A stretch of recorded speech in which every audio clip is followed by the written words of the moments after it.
और साथ ही महिला कर्मचारियों के लिए केंद्र का बड़ा ऐलान आया है। बड़ी खबर आपको बता रहे हैं कि बच्चों को भी अब महिला कर्मचारी पेंशन के लिए हकदार बना सकती है और ये बहुत बड़ी खबर है उन तमाम लोगों के लिए जिनके घर में महिला सरकारी कर्मचारी हैं। उनके लिए बड़ी खबर है कि अब वो अपने फैमिली मेंबर्स में से अपने बच्चों को भी अपने पेंशन का हकदार बना सकते हैं। DOPW ने यह आधिकारिक बयान जारी कर दिया। केंद्र ने सिविल सर्विसेज यानी कि पेंशन नियम 2021 में बदलाव किए हैं और यह बड़ा बदलाव किया गया है। सरकारी क्षेत्र में कार्यरत महिला कर्मचारी अपने बच्चों को अब पेंशन के लिए हकदार बना सकती हैं। हालांकि पहले यह था कि महिला कर्मचारी उनके पति हो सकता है या पति अगर है तो पत्नी हो सकती है, लेकिन ये महिला कर्मचारियों के लिए बड़ी खबर है। और जयपुर से एक और बड़ी खबर इस बीच आपको बता रहे हैं कि फरवरी के दूसरे सप्ताह में तबादलों से बैन हट जाएगा। सरकारी जरूरी तबादलों में व्यस्त रहेगी और साथ ही सभी मंत्री तबादलों की तैयारी में जुटे हुए हैं। विधायकों की डिजायर को अब तरजीह दी जाएगी। हर महकमे में बड़े स्तर पर ट्रांसफर होंगे। पदोन्नत अफसरों और कर्मचारियों को नई पोस्टिंग मिलेगी। बड़ी इसमें खबर यह है कि अब विधायकों की डिजायर, जो उनकी इच्छा होगी, उनको प्रायोरिटी दी जाएगी, उनको तरजीह दी जाएगी और हर महकमे में बड़े स्तर पर ट्रांसफर होंगे। पदोन्नत अफसरों और कर्मचारियों को भी नई पोस्टिंग मिलेगी। बड़ी खबर आपको, फरवरी के दूसरे महीने में हर महकमे में एक नई ट्रांसफर पोस्टिंग होगी और इसको लेकर अब महकमे में तैयारियां शुरू भी की जा चुकी हैं।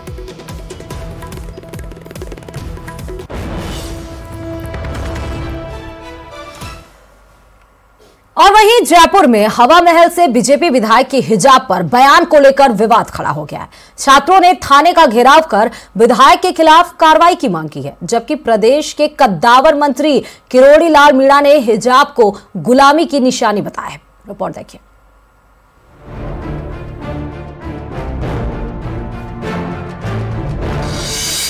हिजाब पर फिर हुआ सियासी बवाल। हिजाब नहीं ओढ़ के आओगे कि ये और स्कूल में हमें बंद कर दिया गया। नारेबाजी हुई थी कोई? एक जना बोलो, क्या हुई थी? सिया राम जने क्या क्या मतलब? तो आप लोग इतने उग्र क्यों हो रहे हो? जयपुर में दिखा छात्राओं का उबाल। उन्हें माफी मांगनी पड़ेगी। उन्होंने हिजाब के बारे में क्यों बोला? हमारी बॉडी, हम कैसे भी आए। बवाल पर बोले मंत्री किरोड़ी लाल।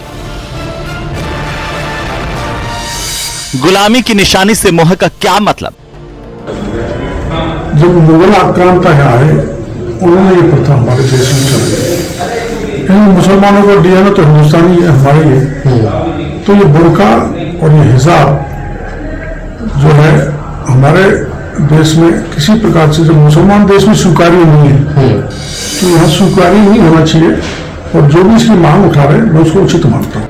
राजधानी जयपुर के गंगापोल इलाके में स्थित सरकारी स्कूल में पढ़ने वाली छात्राएं सड़कों पर उतरी और सुभाष चौक थाने का घेराव किया। इस दौरान छात्राओं ने स्थानीय विधायक के खिलाफ जबरदस्त नारेबाजी भी की। छात्राओं का आरोप है कि एनुअल फंक्शन के मौके पर उनसे हिजाब से दूर रहने के लिए कहा गया। धार्मिक नारे लगवाए गए।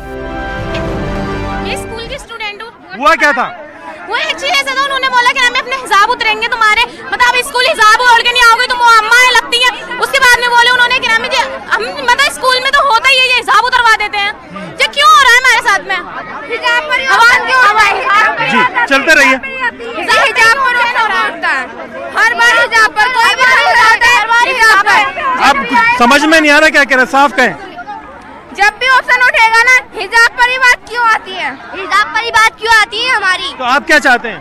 हम हिजाब ओढ़े रहेंगे, हमारा और माहौल को भांपकर पुलिस प्रशासन के आला अधिकारी भी मौके पर पहुंच गए और हालात को संभाला।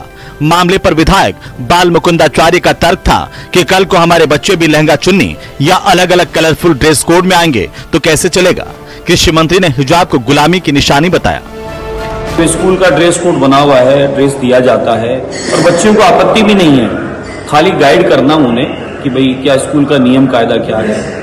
इस बात पे वो भी प्रिंसिपल से पूछा गया था और मेरे पूरे भाषण को, पूरे कार्यक्रम को, पूरे वीडियो निकलवा कर देखे और सुने। जिस प्रकार के कुछ लोग राजनीति करने वाले लोग, उनको हर कार्य में राजनीति दिखती है। उम्मीद के मुताबिक कांग्रेस ने हिजाब पर उठे बवाल पर बीजेपी को आड़े हाथों लिया है। बच्चियों को हिजाब के लिए टोकते हैं उनके ऊपर कटाक्ष करते हैं, अलग अलग तरह के नारे लगवाते हैं। स्कूल शिक्षा में कभी ऐसा नहीं हुआ। सीता मैया का किसी ने नाखून तक नहीं देखा आज तक। बता दे कोई किसी ने नाखून देखा? नाखून भी नहीं दिखा ना। ये कल्चर है, इसको कॉन्सेप्ट को समझने की जरूरत है कि हमारे देश में महिलाओं का सम्मान इस कदर करा जाता है कि वो अदब से रहें। स्थानीय विधायक कहते हैं कि बच्चियों को भारत माता की जय बोलने को कहा गया, सरस्वती मां की जय बोलने के लिए कहा गया, लेकिन चंद सियासतदानों को यह भी रास नहीं आ रहा।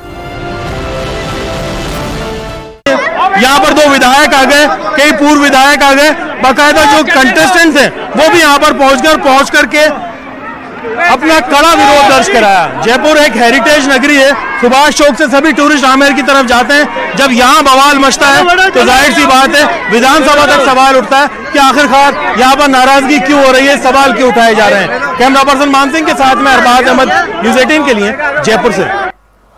और अब खबर नागौर से है, जहां पर विधायक मुकेश भाकर की सुरक्षा बढ़ा दी गई है।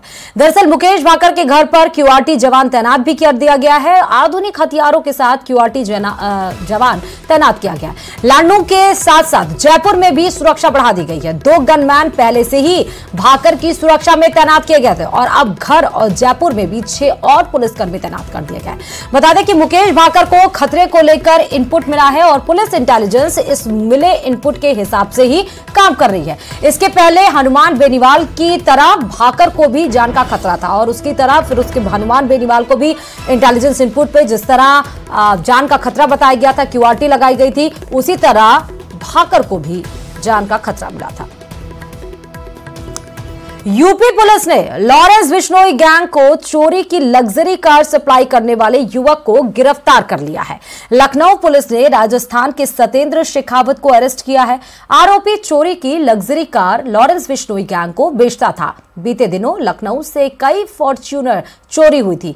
चोरी हुई सभी फॉर्च्यूनर की सर्विसिंग चिन्हट के सर्विस सेंटर में हुई थी। सर्विस सेंटर में गई फॉर्च्यूनर में आरोपी चुपके से जेपीएस लगाया था। चेचस और इंजन नंबर की मदद से फर्जी चाबी बनवाता था और फिर उनकी चोरी कर लेता था। आरोपी से 1 कार, 2 मोबाइल, 11 कार की इलेक्ट्रॉनिक चाबियां जैसी तमाम चीजें बरामद की गई हैं। आरोपी पर 51 से ज्यादा केस दर्ज हैं। आरोपी सतेंद्र शेखावत की गिरफ्तारी के बाद पुलिस अब लॉरेंस गैंग के गुर्गे की तलाश में जुट गई है। और वहीं उदयपुर एसीबी की टीम ने डूंगरपुर के साबला बिजली विभाग के एएन राजेंद्र कुमार को 50,000 रुपए की रिश्वत लेते रंगे हाथ गिरफ्तार किया है। आरोपी ने बिजली ठेकेदार से कमीशन की राशि के रूप में रिश्वत की मांग की थी। साबला ऑफिस में एसीबी की कार्रवाई जारी है। उदयपुर एसीबी के एएसपी विक्रम सिंह ने बताया कि बिजली विभाग के ठेकेदार नारूराम ने उदयपुर एसीबी को शिकायत की थी, जिसमें साबला एएन राजेंद्र कुमार बिजली के पोल लगाने के लिए 85,000 रुपए कमीशन की डिमांड की, जिसमें से परिवादी ने 23,000 रुपए दे दिए।